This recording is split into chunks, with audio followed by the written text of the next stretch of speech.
so much for joining us today. My name is Carrie Hepburn, and I'm the founder and owner of Compass PD. Um, Today, you are in for a treat. Dr. Stephanie Brenner is leading this professional development, got reading data, steps or data, depending where you live on how you say it. So we try to accommodate all enunciations.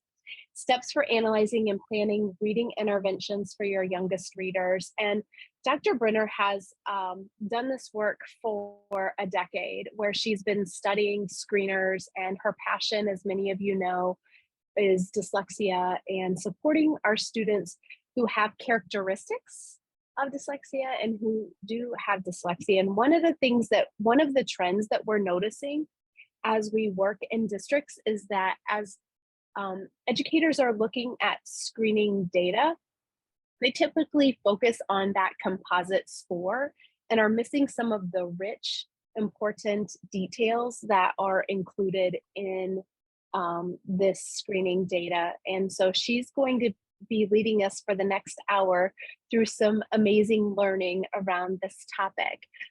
What I want to do is encourage you to ask questions in the chat box, and she's saving the last 10 minutes. I will be moderating the chat box, and she'll save that last 10 minutes for us to do like the Q&A, and I'll notice trends, and we'll do that. So we want to make sure that this is timely, impactful, and helpful for you. So feel free to use the chat box, and Dr. Brenner, we'll turn it over to you. Good morning. Thank you, Carrie. Hearing Carrie compliment you never gets old. If you've ever met Carrie, she's just a visionary and sees the potential of everyone. So it's always nice to hear her talk about you. So thank you, Carrie.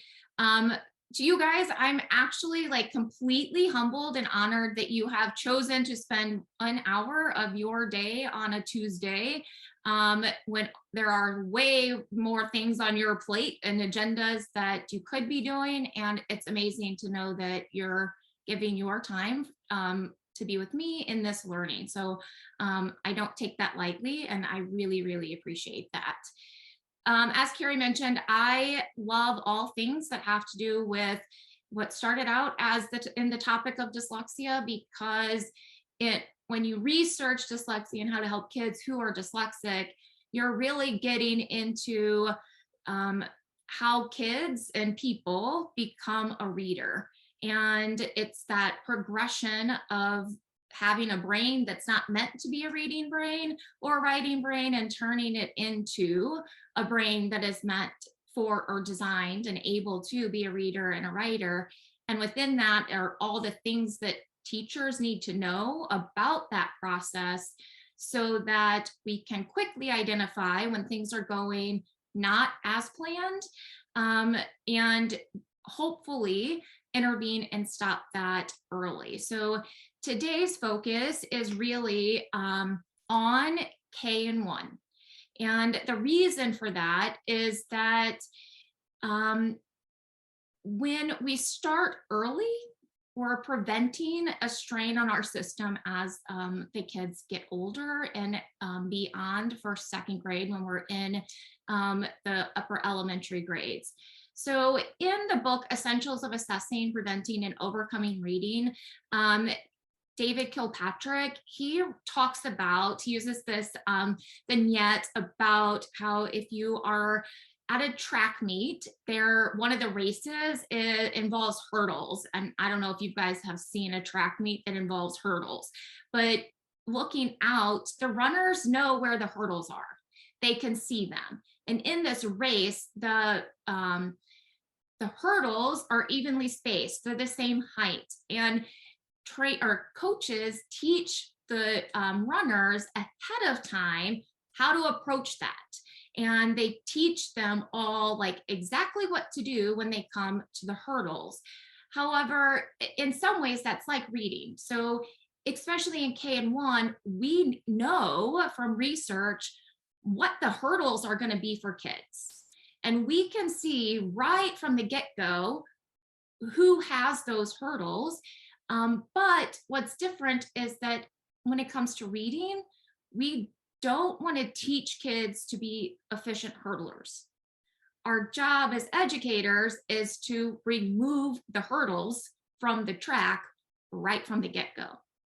And when we think about K1 kids who are eventually going to become our second through fifth graders, or eventually going to be our middle schoolers and our high schoolers, the thing that we have to keep in mind is that the best intervention is not intervention, it is prevention. And we can see consistently from longitudinal data that there is an achievement gap present in by the end of first grade. And in longitudinal data and studies, we can know that when that gap is present, it's always present. It doesn't change. So sometimes we think of, oh, we notice this difference in K in our beginning screeners, and we're just going to maybe wait to see what happens and see if they catch on, because they just need to learn school. But the research shows that if we're noticing that data in the data that there's a gap, that gap is most likely always going to be there for that student. So in our teaching, in our tier 1 instruction, we have to include tier 2 instruction that is very swift and very purposeful in those foundational skills, so that we are removing the hurdles right from the get-go.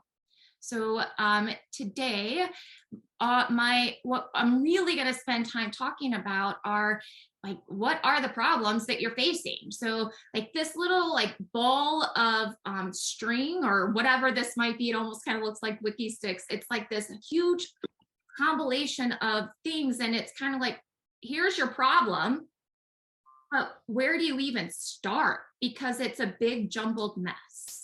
So today I'm going to really address these problems. Like, what is the data, or what data is critical for us to look at right now so that we can notice where or who is potentially has those gaps right now, so that we can intervene quickly. Well, I'll also talk about what are some of the early reading interventions what do those interventions look like in tier 1 and in tier 2. And then also, what are the next steps for instruction after we do some of that intervening, and also looking at our tier 1 and tier 2 instruction critically. So as I'm going through, I really want you to keep in mind that I'm speaking to my audience is in my head. We're talking about K1 students.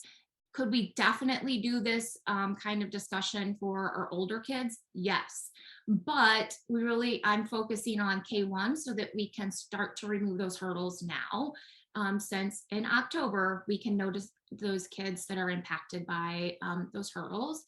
And I'm also coming at this with the lens of curriculum leaders or administrators or instructional coaches or literacy coaches. So not so much a classroom teacher lens with this discussion. So if you're a classroom teacher, you're still going to walk away with some stuff, but just know that my general audience is the coaches, administrators, and curriculum people.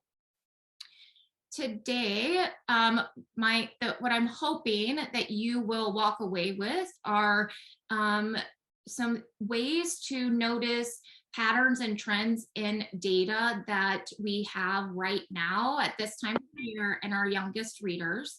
And so that when you see patterns and trends, you can also start to think about, is there something I need to look at more purposely with tier 1 instruction? So it's not just about tier 2, because we can't tier 2 and tier 3 a tier 1 issue. So if our data has certain patterns, we can know when tier 1 might be a bigger place to address what's happening. I also want you to walk away with knowing some of the instructional recommendations and things that you should see in the classroom setting and during intervention time. Also, how to look at data and see which kids might be the ones that are going to need some additional support, and also know what to look for. I already said that. So in tier one, and two instruction, what you should be seeing in your elementary classrooms, and so that you're looking for the right kinds of things to help set kids up right from the get-go. All right, so that's like enough of the like get you started, be ready for us to learn, why are we here kind of stuff, and let's dig into the real stuff. So about this time of the year, you most likely have universal screening data. And that data might come from FastBridge or Illuminate. It might come from AimsWeb. It might come from Dibbles, iReady. There are so many different types of universal screening data. By this point, I imagine that universal screening data is considered old because it happened several weeks ago. However, you probably also have some kind of benchmark or district assessment data, because this is about the time when report cards are happening. And around that time is when teachers in K1 are doing lots and lots of screenings and assessments to see where students are falling against our district standards. At this point, you should probably also have some progress monitoring data, because ideally, those kids who, and when you did your universal screening a few weeks ago, if they were behind, they flagged, then they should be progress monitored. And by now, we should be able to look and see how students are responding to our instruction based on their progress monitoring data. Some other things you have would be classroom observations, anecdotal notes, and things from small groups and conferences. One of the things that I see often is that teachers are meeting with kids. They're doing conferences, they're doing small groups. They're not documenting it. And they're not documenting the patterns and trends and things that they're noticing. They're not documenting the teaching points. They're not in any kind of fashion. And that's a really rich data opportunity that is being missed. So when we are having conversations about kids at this time of the year, teachers should have 6-ish weeks of notes from meeting with students in conferences and small groups that can help set the pattern of how kids are responding to instruction in the tier 1 setting. And that's really rich data that should not be dismissed in this process. And you probably have some other types of data that teachers might have that are beyond the scope of what is happening here, but it's all really important data. What I would really encourage you to do is, if you have all of those kinds of things of data, you have to look more closely at, in K1 at this time of the year, you need to spend more time analyzing early reading concepts. So that's literally like, can a kid hold a book and know that it's turned the right way? And they can open it and know that I'm opening it, and I flip the page well, you're kind of like mirrored from me, so like this way, like they know which way it goes. And even those things like they know the difference between a sentence and a word. They know the difference between a letter and a number. And do they have some of the vocabulary that's like at the beginning, at the end, first, next? That kind of data is really, or those kinds of things are really important to look or pay close attention to. And also, you have to look closely at phonological awareness measures. In some of those big universal screeners, you'll get like a lump score or a composite score, and it's like one number. But teachers don't often spend time dissecting the individual testing measures that make that lump score or that composite number. So in kindergarten, the research will say that right now, the thing to pay close attention to are how kids are rhyming. Can they distinguish rhymes? Are kids able to identify the onset sound of a word? So I say the word mat, the beginning sound is mm. If I say the word this, the beginning sound is v. Another thing that you should be looking closely at here are kids able in kindergarten to segment words into syllables. In first grade, we're still looking closely at phonological awareness measures. And in first grade, when it comes to phonological awareness, we are really more interested in how kids are able to actually segment by phonemes. So instead of segmenting syllables like backpack or elephant, we're looking for them to be able to do, if I go back to this, it's, and isolate all of the sounds. And also in some of those big, or that kind of data that you have, another thing to really pay close attention to in first grade are the word reading measures. In kindergarten, this isn't such a big deal right now. But in first grade, how kids are performing on nonsense words. Nonsense word reading and accuracy is one of the biggest predictors of early reading success. Sight word knowledge and how kids are reading connected text are also the things you want to pay close attention to. Again, I'll just say that when we have these types of big kinds of data like universal screening data and benchmark and district assessment, we have to look beyond just the overall score and look at the individual testing measures to pay close attention to those phonological awareness skills and those word reading measures. So some patterns and things to consider. If you are noticing some of the things I'm about to talk about, this is like, whoa, hold up, don't pass go, caution. In kindergarten and first grade, if you are noticing low performance on concepts of print, so they don't know the difference between a word and a sentence or a letter and a number, and they can't turn the book the right way.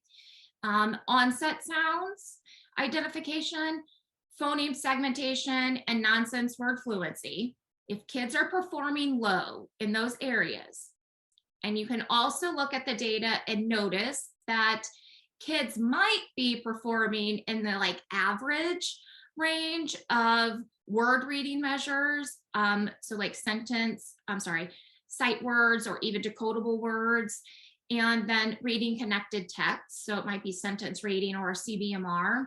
So if we're noticing low performance in those phonological awareness things and even nonsense word fluency, but average-ish performance in word reading and CBMR, and you have some low accuracy rates, you have a problem. And the problem here is that the students are most likely word callers. So they just know some sight words. They've been taught some of those high frequency words, but they don't have the underlying foundational skills and underlying phonological awareness skills that are setting the foundation for stronger, more strategic word decoding. So the predictable problem is that we have kids that are performing low on phonological awareness measures, but they trick us and it looks like they're able to read well. And so we kind of ignore this fact that they have these phonological awareness gaps. But later on, you get to second grade and kids plateau because they cannot read multisyllabic words. They don't have the strong phonological awareness skills to help them attach phonemes and graphemes, the things we see in print. When we are talking about low accuracy rates, that is, in practice, we will see kids who self-correct a lot. And what their accuracy looks okay, but their rate, it slows their rate down. So when kids are reading along, they make a mistake, and then they realize a few words later, even a sentence later, they misread something and they go back and fix it. that takes time, and their meaning is being broken down. So that like paying attention to self-correction rate is important. But if kids are self-correcting a lot and kids have low accuracy rates, that is a sign that they're working way too hard to do that reading. Um, when it comes time to like decide what is like that cut score, a lot of like some of those universal screening measures have a set score that is the cut score that determines kids are performing below. A lot of times districts, if you're looking at district data, they have that cut score. So whatever that is, you need to just stick with that. And you cannot excuse away students' performance. Some of the things that I normally hear in K especially, but in first grade, you'll hear things like, oh, they're young, they didn't go to preschool, or their parents don't really do anything with them at home, or they're gonna catch on. Another one of my favorites is, it's a boy, he'll be okay. That's just a typical little boy kind of thing. Um, that is not helping kids. That's actually hurting kids, because those cut scores and norms are established based on hundreds of thousands of kids and how they've performed. And I guarantee in that hundreds of thousands of kids, there are kids included in that they're young, they're boys, their parents aren't as involved, they're just like a typical little boy, and all of those excuses. The norms include kids that that are a part of that, like those excuses, those are part of that data collection. So if kids are flagging, they're flagging against their peers with the same kinds of issues. So we can't excuse away some how kids are performing. We have to intervene now. So I can look at individual student data with this kind of pattern and trend, looking for kids who are low with concepts of print, low in onset sounds and phoneme segmentation, nonsense word, but average in those word reading and connected text, and see that at an individual kid level.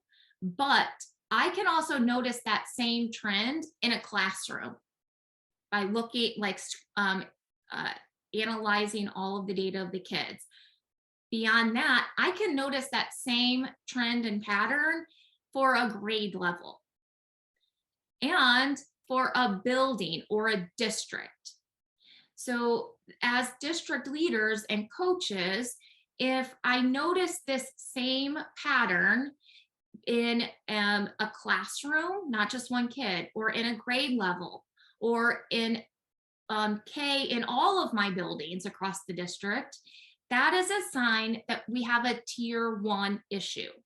This isn't a one kid has an issue. That's a sign of a tier 1 instructional problem that needs to be, it needs to be addressed. So like, what do you do about that? We'll talk about that in a minute, but I also want to give you some examples of what that might look like in data. So this, what you see on this screen actually is coming from like what you would see in FastBridge or is now Illuminate.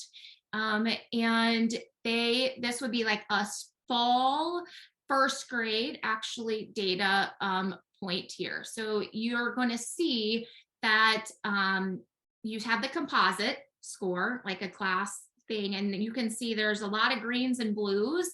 I'm hoping, does my cursor show, like, can you see that, like nods? Okay, so like the composite score would be here, excuse me, and then I can look and see this is sentence, or I'm sorry, sight words, this is word segmenting, nonsense word, and then a CBMR. So if I look, a composite score here, I see a lot of greens and blues. And so for FastBridge, if you're not familiar, that's like, you're okay. We're not going to necessarily worry about your performance. When we get to this like brownish and red color, we're definitely worried. But these are the individual testing measures. So for me, when I approach data and I'm looking for not just student level, but I'm looking at classroom, grade level, building, my first go-to is I'm looking at word segmenting, the phonological awareness skills. So I can see that word segmenting paints us a different picture than what this composite score does. I can also see that nonsense word, that's my next go-to, especially in first grade. So word segmenting, nonsense word. I can also see that we see a different picture. So there are more reds and browns in this area. My next go-to is to look at sight words. So I can see, like, look at this kiddo, green and sight words, but those phonological awareness skills are low. So that's telling me that there's an issue, but then it's interesting that their CBMR it is flagging low because they knew, but there are sight words here. There's another example, like right here. The sight word was in the green, their word segmenting red, nonsense word in the orangish, and then this 126 CBMR, the child read 126 words in a minute. At first glance, I wouldn't worry about this kid unless I'm looking at this. This is like signs that there is definitely an issue here. So when I scan closely down this set of data, I can see that word segmenting and nonsense word in this classroom is definitely an issue. So if that kind of pattern were to be present in the whole grade level, then especially if this pattern is happening over several years, then that is a tier 1 issue that needs to be addressed. Most likely, phonological awareness instruction is not happening systematically and explicitly. And that phonological awareness has to go, or that phonological awareness teaching has to go beyond just, can you segment sounds? It has to get, or like identification level, it has to get into the manipulation level. So if I know, for example, boy, so the sounds in boy are boy. If I take off b and put in t, what do I have? Toy. Can I, like, that kind of manipulation has to happen, that higher level. Another thing to keep in mind, because we know that FastBridge data is old right now, but it's still really valuable. So at this point in kindergarten, if I'm thinking of the other types of data you might have, if a student has not grown in their phonological awareness skills from their FastBridge screening point, then if that hasn't improved, and or they know 0 letter names, you have a problem. Because, and we can know that that student is worthy of spending more time investigating, because those those basic foundational skills areas have not grown with like 6 to 8 weeks of instruction. We know that it's not just oh, they need to learn school, or oh, they didn't have preschool. Kids at this point should have grown in their phonological awareness skills and know they need to know some letter names at this point. In first grade, if that pattern, or if they have not grown in their phonological awareness skills and they have not grown in their nonsense word reading skills, you have a problem. Again, by this point, we've had 6 to 8 weeks of just tier 1 instruction. They should have made growth. They're our youngest readers with the most growth to make when we think of all the things that kids have to know and be able to do to be a reader. So if they haven't made any kind of growth by now, we cannot be in this, oh, they're okay, let's just keep waiting and see how they do. That's just irresponsible on our end as an educator. some things to think about when you're looking at this data is patterns over time. So I can notice that pattern in that classroom. Um, but if I'm looking and I notice that class or that pattern in my building, in that grade level in that building or in all the buildings within my district, and if that pattern has been present for 3 years or more, that is an indication that you have a tier 1 instructional need within your district or within your building. So like 1 year of data, you could almost kind of excuse away as it's like this group of students. Like we all have that, like, oh gosh, that group, that group is now in like 3rd grade, or that group is like in 4th grade. So beyond 1 year, then you get to the 2nd year and you might even excuse away 2 years. But the 3rd year, if that pattern is still present, you can't excuse away something besides there is a tier 1 issue. And it's not just always the resource that's being used, but what kind of instruction is happening within the classroom. Are the schedules set up to support teachers to be able to implement effective phonological awareness instruction? Maybe they don't have a resource that actually explicitly teaches phonological awareness skills besides just practicing phonological awareness skills. So another thing to be to know that if you have a problem in your building or in the grade level your building, your district, would be if you think about the pattern being present, but if you can look at other types of patterns of data and kids over time, the data is just like flat. You're not getting more kids out of that like need of tier 2 or tier 3.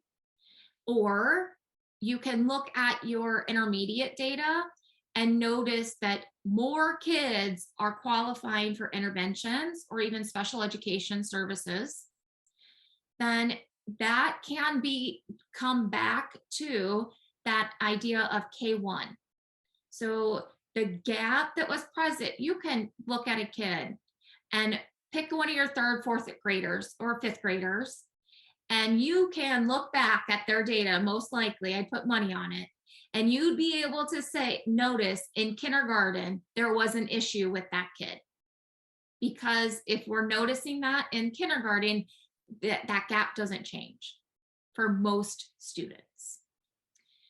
The research on RTI will say that if, and that like big if, bold if tier 1 instruction is implemented effectively, then about 80% of your students should adequately be serviced by your tier 1 instruction.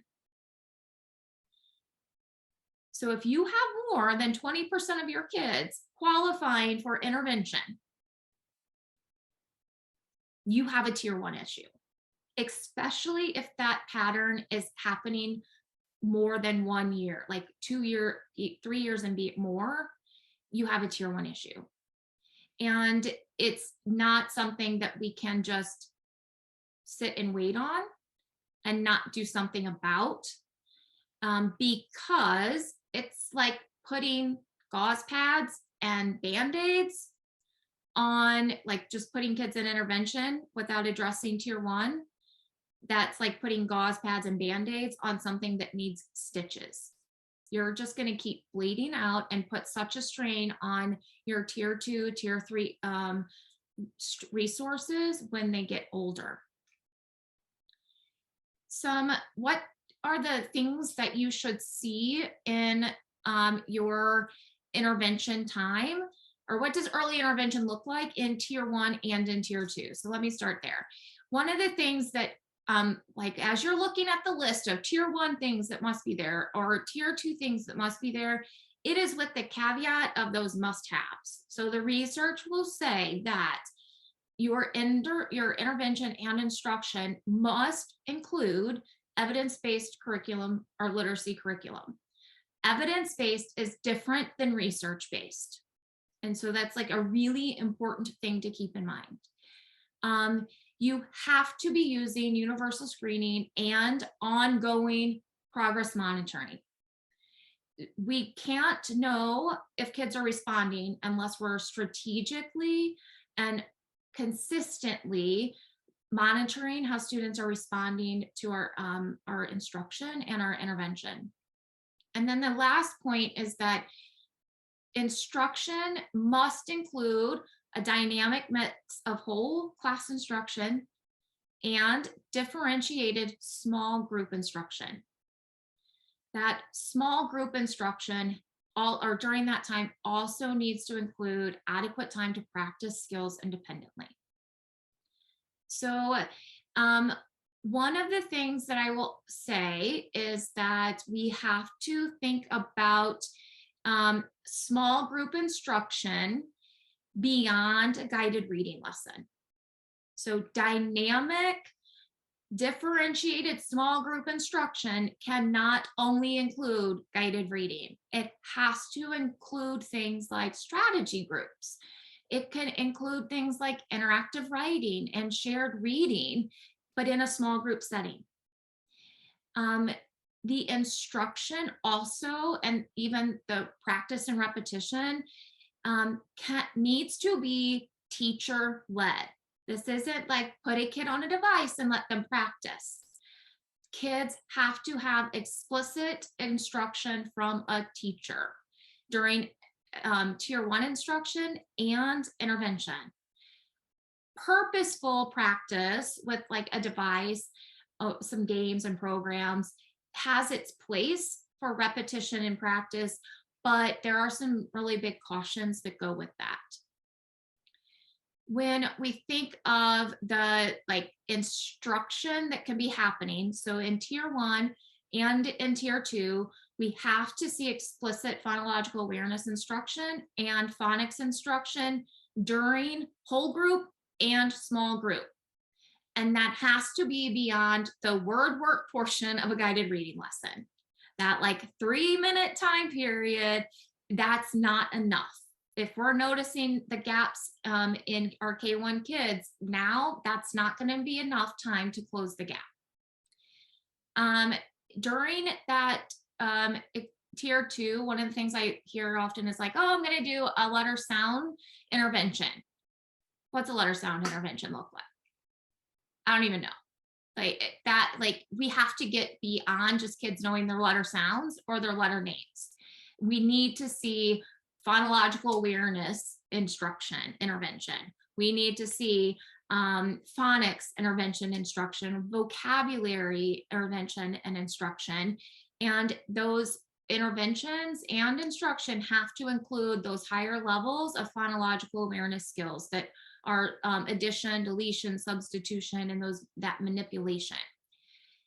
There is some evidence and research that indicates in specific situations, the tier 1 instruction that is happening in a K1 classroom is appropriate for tier 2.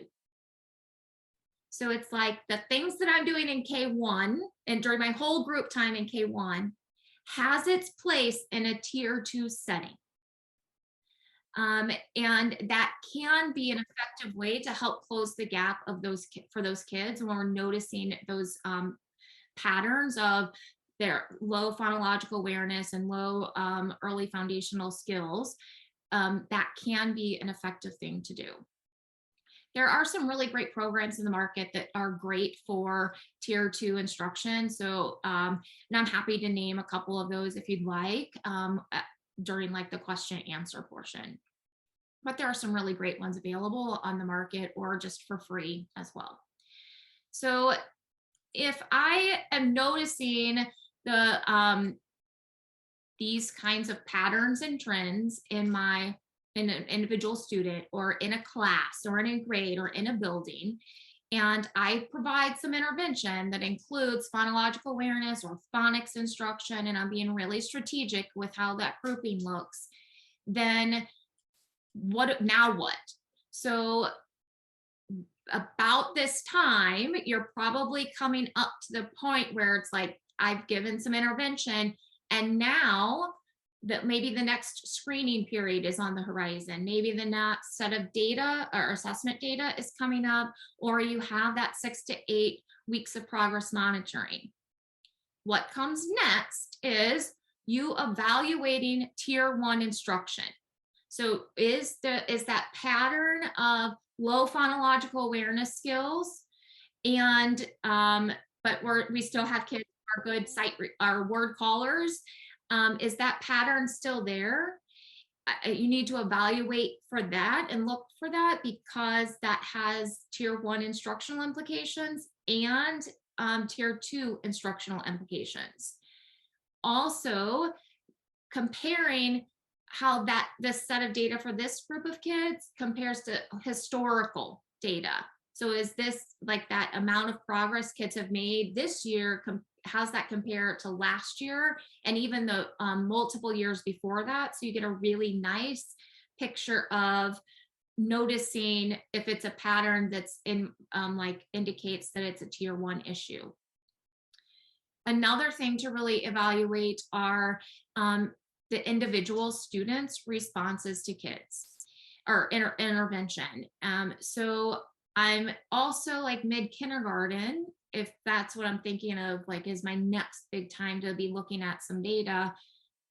I want to know how kids are performing on in kindergarten onset sounds identification, and in kindergarten nonsense words. So we're shifting from just phonological awareness stuff to include some of that decoding part that we see in nonsense words. And in first grade, we're definitely looking at nonsense words. So when I'm evaluating student response intervention, I want to pay attention to their rate of improvement. We put kids on intervention, or we're progress monitoring kids because we've noticed there's a gap. And so if students stay within the same percentile, that just means they grew the expected amount. But we're watching kids who have a gap. We need them to go above. They need to make more growth than staying in the same percentile.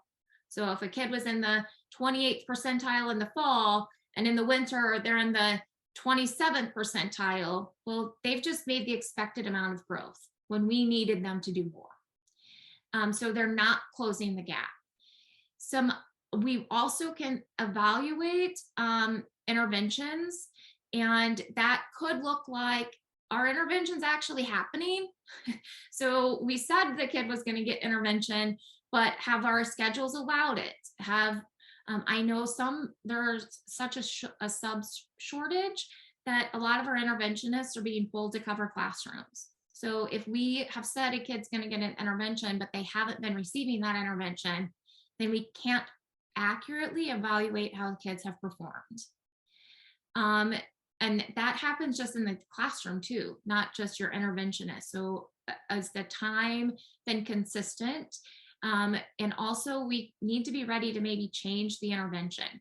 So that could be the group size. That could be the teacher who provides it. It could be that instead of 10 minutes of intervention, I'm going to make sure I get 15 to 20 minutes of intervention.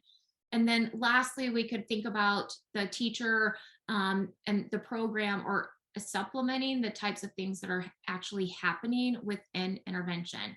So that's on the horizon. Like, you got to be ready to do that kind of analysis and looking for patterns and trends after your next screening period, when you get your next set of data, and after you have about 6 to 8 weeks of progress monitoring data. So here's a really quick example of what that might look like.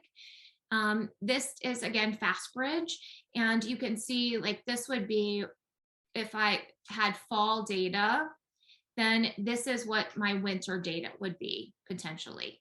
So, and this is actually a view that shows you a grade level. So this would be, oh, my mouse like wanted it to go a little bit more. So this would be the teachers. And if this was the fall, the orange is like below, like you're really significantly below. Your yellow is like you're a little bit below. Green is target, and blue is above.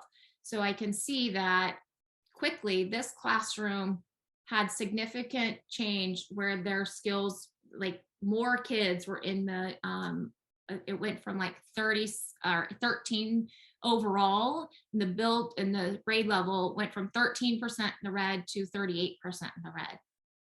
That's very problematic, especially if I can look at historical data and see that that's a typical pattern. If that's a typical pattern for this time of the year, then you definitely have a tier 1 issue. Because I can look at the overall grade level here and see this, and then here it gets a little bit better in the winter for this particular grade level, but it doesn't fully. You can see like we've lost kids from the beginning of the year here to here. So that, if that's a typical pattern or trend in this building, in this grade level in the district, then that's a tier 1 issue that needs to be addressed. So we had a really lofty set of goals and things that I really wanted you to be able to walk away with by the end of this time. And just to honor the fact that I said I'd spend about 10 minutes doing some question and answer. Just want to, one of those really nice, effective strategies of instruction to remind us of what our goals and outcomes were at the beginning. Hopefully I've met those for you. If this is, you're like sitting here thinking, well, that was nice, Stephanie, but I really want some more. Like, can you help me a little bit more with this? Know that this is a very, very, very small snapshot of the work that I've been doing in several schools and districts that help build systems of support for kids.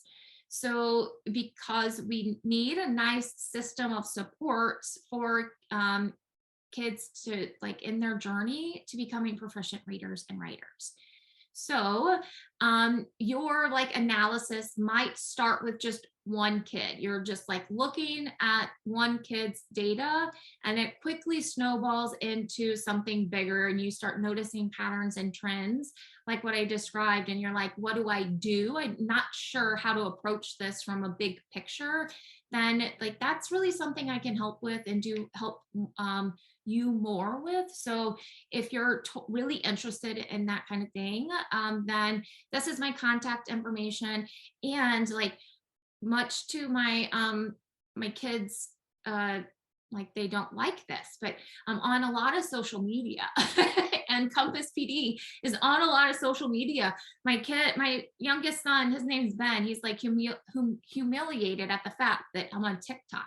So you can go to and find myself and Compass PD on social media. So if this is something you're I'm noticing these kinds of things in my classroom, in my building, in my district, and you would like more help and support, then please reach out, and we can partner together to really help your kids. So let's not the delay anymore, and what you got? Great. I my professional notebook. I had all my pens out. I don't know about you guys, but I had all the colors, and my notebook is filled with so many amazing ideas, and just the research was so valuable. Thank you so much, Stephanie. I tried to place the questions kind of in buckets that I was noticing. So one of the questions was, you were sharing a slide, Stephanie, in the if you notice section. If you notice this, then this. The question at that time was, if you notice this, did you mean right now at this time of year, or is that at the end of the year? That's right now for sure. So if you're noticing this right now, but it is also, if you notice that again in K1 in the winter, after you do your next round of universal screening and you get all that same kind of data, if you notice that pattern and trend again in the winter and in the spring. So it's definitely right now, but it's also throughout the year. So most likely what you start seeing is that the kids who have this pattern, or you see this classroom that has this pattern, that pattern is prevalent in those other parts of the year throughout the year. and in K and Mhm, 1. So mhm, um, and that is like a huge indication that you have a tier 1 issue. Like if you mhm, see that in both grade levels and in your now and in your next screening period. One of the things I really kind of forgot to say is that if you notice if you notice thing in your first grade right now, like if you're noticing these things in your first grade, that's kindergarten. Like your mhm. first grade teachers have not had those kids enough, especially if that pattern was at the beginning of the year and your universal screening data, that is reflective of what happened in kindergarten. That's not Right. reflective of what your first grade teachers have done. So if you're noticing these things in first grade, if you notice that at the fall, the very beginning, but also if that pattern continues, then yeah, you looking for this pattern all throughout the year is like a pattern that's very predictable that you'll see in kids, and that's a tier 1 issue. Mhm. We received a couple of questions regarding curriculum. So, what would you suggest? I think free and on the market, and know that we don't make any money off of any curricula. We just tell you we try to be honest, and we have different views on cur- when we speak curriculum, we talk curriculum in the purest form, like scope and sequence, standards, and then we talk about resources to support the curriculum. So I think I'm going to rephrase the question with that understanding that what resources are out there that you would suggest for phonemic awareness and for tier 1 that are free and on the market. So some curriculum resources. I strongly believe you if you have a good curriculum, most resources can be utilized. Your curriculum, it should not be resource dependent. So, but your curriculum has to utilize those resources in a systematic, explicit way that has a really strong scope and sequence. And one of the problems with some of the programs on the market that you get like the reading wars, like this camp versus this camp. Some of the resources that are like this camp might not have such a structured scope and sequence. So you get gaps from because that like the philosophy is to be very responsive to your kids. You get gaps in instruction, and so you're not getting to all of the really harder, more difficult things that are supposed to be in that grade level. So I'm not going to say like I prefer this tier 1 instructional program over this tier 1 instructional program, because I think like if you have a good curriculum, you can utilize any I shouldn't say any, most tier 1 curriculum resources. For tier 2, I am a huge fan of 95% group programs. So they have 90 phonological awareness and phonics interventions. I am also a fan of Michael Haggerty. That's a really nice that he has some tier 1 programs parts, and he also has some intervention things that provide, or also some of that tier 1 that provides repetition and practice and phonological awareness. Some other things that I really do enjoy. I really like Head Sprouts. Head Sprouts is part of that learning A to Z program. Like that's a paid subscription thing, but that the Head Sprouts deals with that phonological awareness. So that actually has some really good effective data behind it.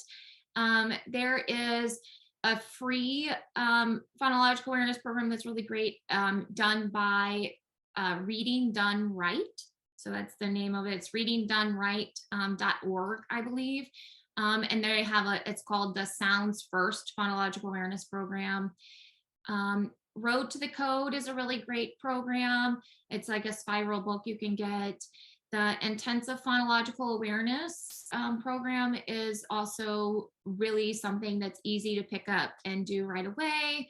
There are some really great resources through, oh gosh, what is it?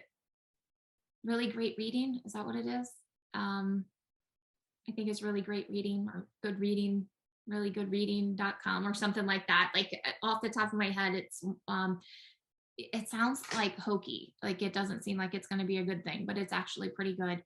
And then I think it's freereading.com also has some really nice phonological awareness and phonics intervention programs there.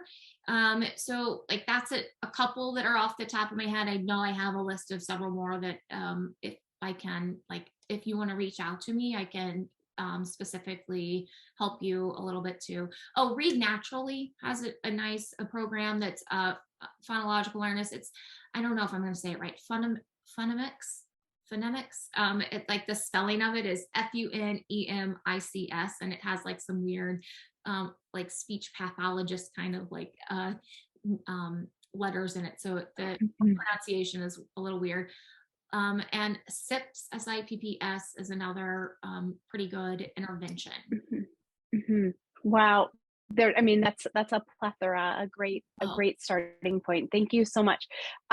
Okay, so we still have some more questions. We understand we have 1 minute technically left, so we're going to try to answer these questions. So stay on, but we understand if you have to leave. As you know, those of you that attended, we are recording the session, knowing there's a lot of content in this. So we will make sure that you have the recording of it as well. So thank you so much. If you have to go, we completely understand because we are trying to keep honoring time. Yeah. honor your time. But I do want to give you time to answer a few more of these Yeah. questions, Dr. Brenner. So on the right before the be ready slide, I did my best to try to write notes when people were putting in their questions. But right before the be ready slide, Uh-huh. there was a question of, do you mean lower the level of that curriculum? And it was by Ashley. And I'm not sure if Uh, Ashley's still on here. She when might be able to give us a little bit more. probably when it's like the tier one curriculum in specific situations. Yeah. So it could go from, if I'm first grade, I could take, or if I'm first grade, I could dip down into and use kindergartens and do that in tier two. It could also be that if I'm first grade, what I did at the beginning of first grade, I'm like mid-year-ish now, I could go back and use that same tier one stuff in my tier two because it's later in the year the kids are ready for it.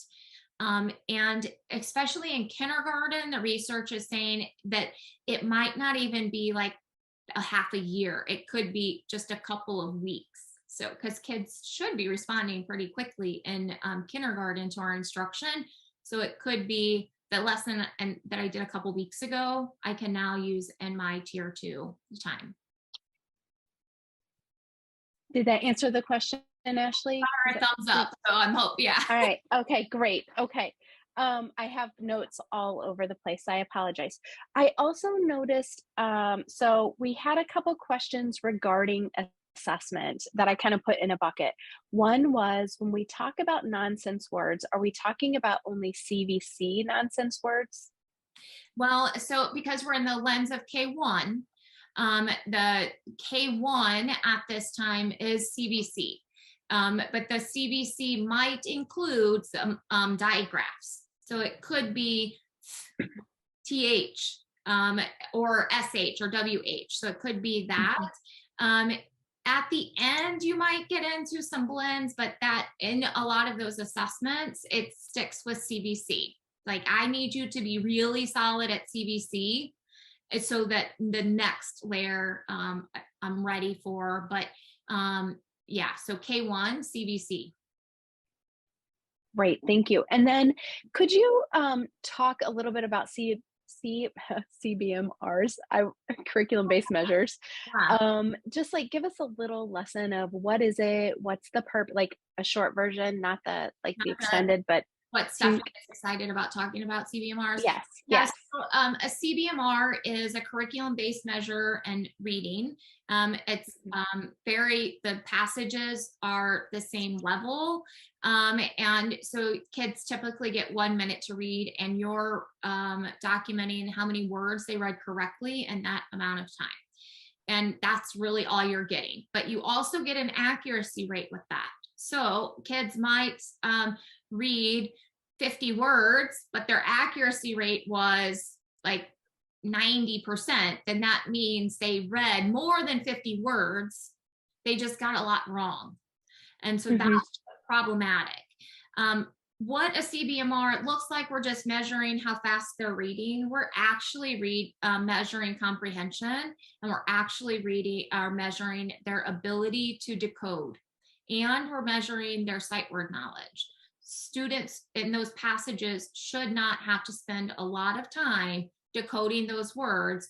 The words in those grade level passages include the skills that kids should be mastered and by the end of that year. So though they should not be working hard to read those passages. Mhm. Well, and I think, I'm gonna have to be super careful because we could Stephanie and I can just talk about this all day. This is, like, what we do for fun. People drink wine and they talk about, like, television shows. We drink wine and we talk about, like, school Research. stuff. Yeah. That's, like, enjoyable for us. So, maybe we should start, like, a support group, and all of us who like to do that, we could get on a Zoom, drink wine, and talk about nerdy things. But I think something that we notice a lot is that a lot of districts aren't using this or giving this assessment when they're doing the screening. And if you're not, we really want to encourage you. As much as we don't want to overassess kids, this gives you so much valuable information. So just consider throwing that in the on the assessment day that you're doing these screeners. A lot of the schools that I work with, they or districts I'm working with, they might do it in K or in first grade, because like if you're using FastBridge, it's part of the composite score that you get. But beyond first grade, they might not be using that. They might be using one of the just computer-based programs. So we're not listening to kids read. And Mhm. listening to kids read out loud is one of the easiest, most efficient ways to identify a reading problem. If kids aren't reading accurately at a good rate out loud, then there's a problem. There's a reason, and we need to really investigate that.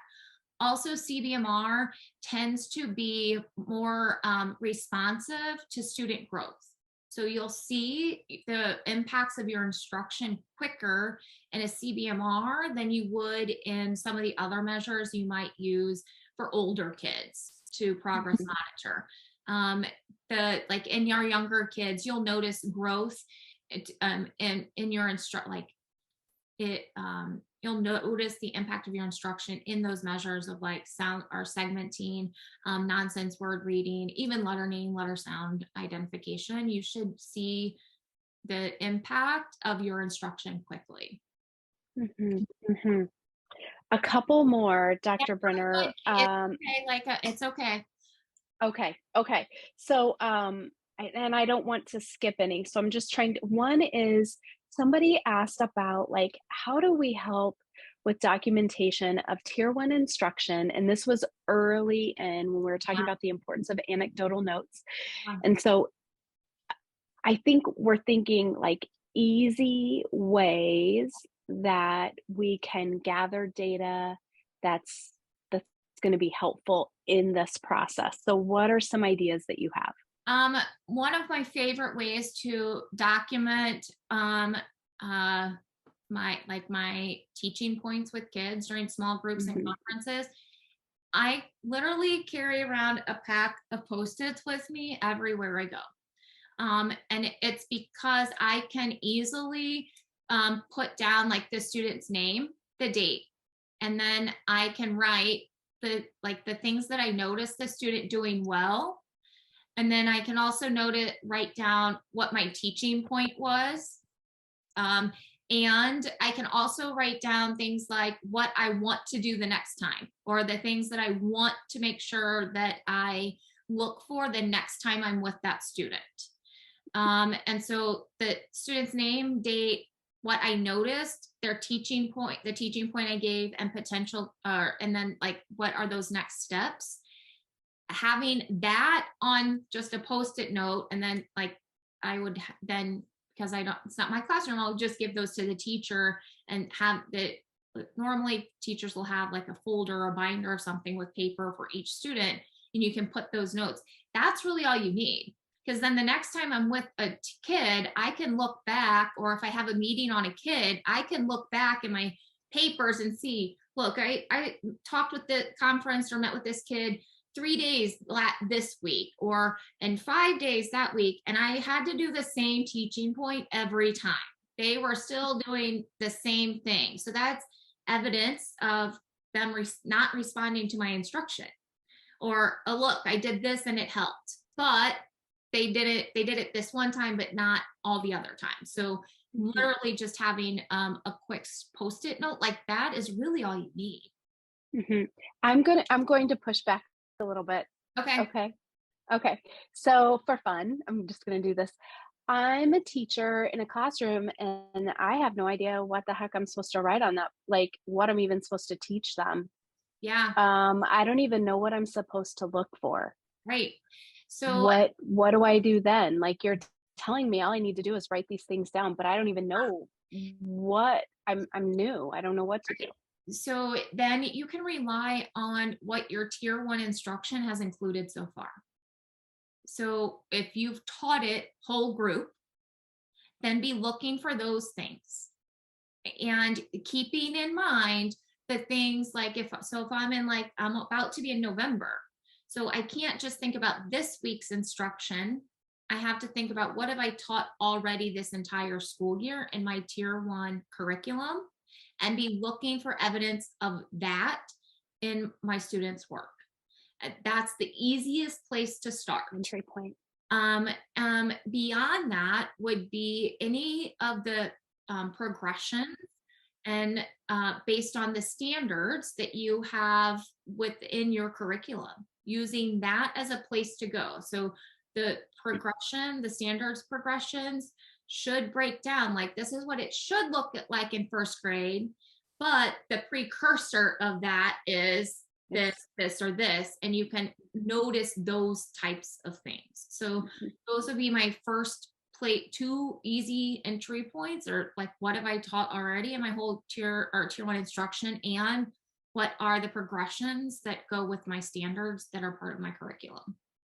Great. Thank you so much for that. I know that many of us are having a large amount of new teachers, Mhm. and in educators' defense, um, we don't have time to sit down and study Right. this, and we weren't taught it early, and so we're trying to learn as we go. Which leads me into a question from our good friend Kelly. She Yeah. has a question on here for us that says, what is a positive and quality method for building teacher knowledge for teaching phonological awareness and phonics? How can we get them the knowledge base to be sure that whatever resource they're using, and this is a common, this is very common across the United States right now. So how can we help them with their knowledge base to make sure that whatever resource they have, it can be implemented with resource Right. responsiveness? So this is everywhere. We're all working through this together.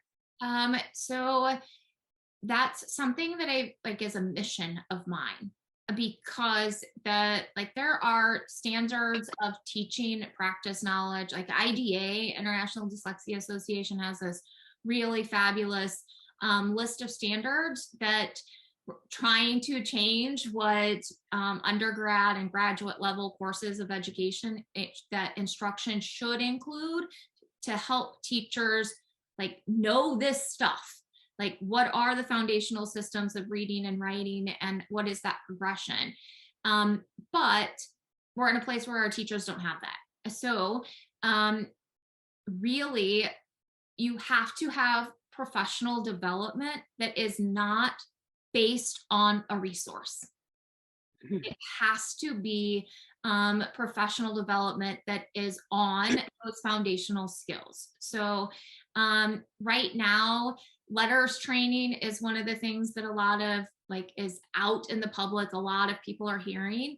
And I am a fan of letters training because it is teaching you and teachers those foundational things. I'm a certified letters trainer. I was so like being able to go in and do that work with teachers and schools has been really well received because they are getting that knowledge. Like people walk out like it's really awful kind of 4 days in a row, but it's really awesome 4 days in a row too. But you by the end of the first day, you're like, why didn't I learn this stuff? Or Mhm. you start making connections between the research and the what you see in the classroom, and that's the problem. So the best way are finding resources or places that provide professional development, not Mhm. dependent on a program. So not to Mhm. toot my own horn, but I am one of those people. But there are other places that you can get that PD, but it has to be, you have to invest and or investigate, make sure it's not program dependent. It's based on reading research, Yes. best practice. Yes. I think for us, program, that is critical.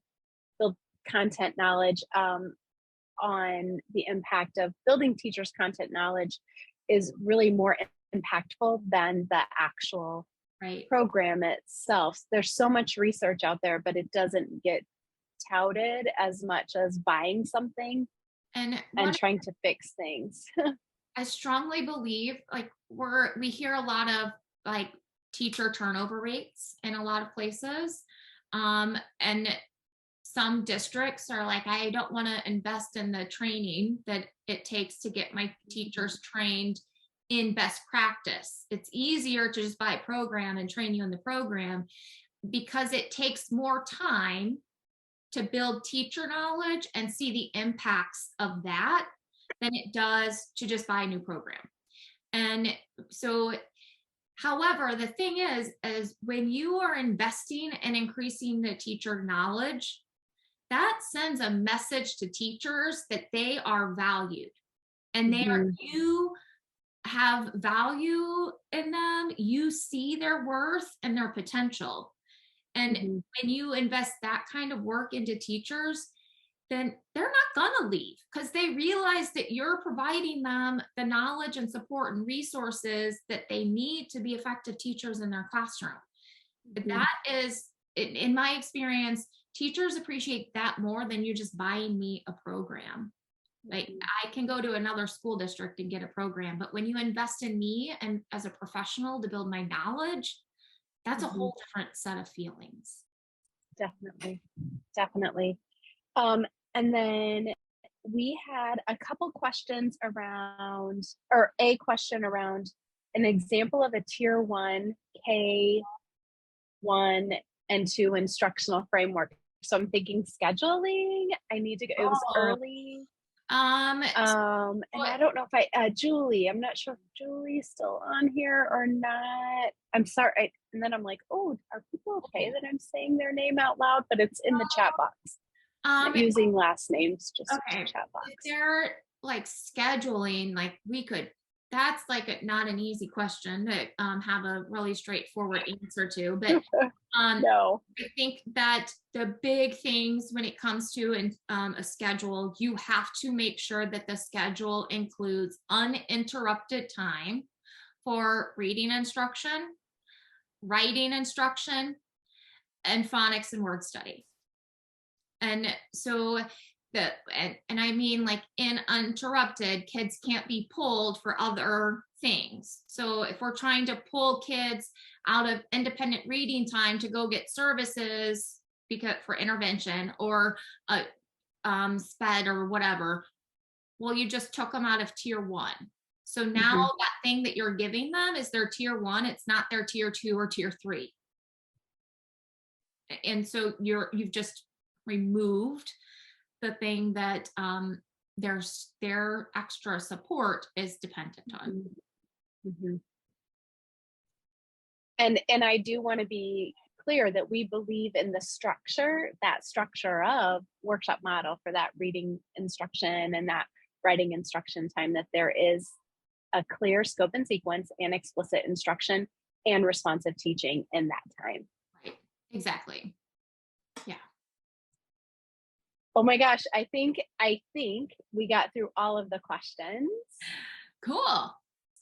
Um, Thank you, Dr. Brenner. This was so helpful. Um, And everyone for the questions and the interactions. I hope that everyone found it helpful. yes. Um, we appreciate you. We appreciate your time, and we will definitely be sending the link out for this Zoom invite. So look for that in a little bit, Yeah. maybe by the end of the day. Yeah. Like my computer is going to take a while to upload it. So Yeah. So when that, we just, for sure, we wish you the best day and an amazing week. Have a great day. thank you.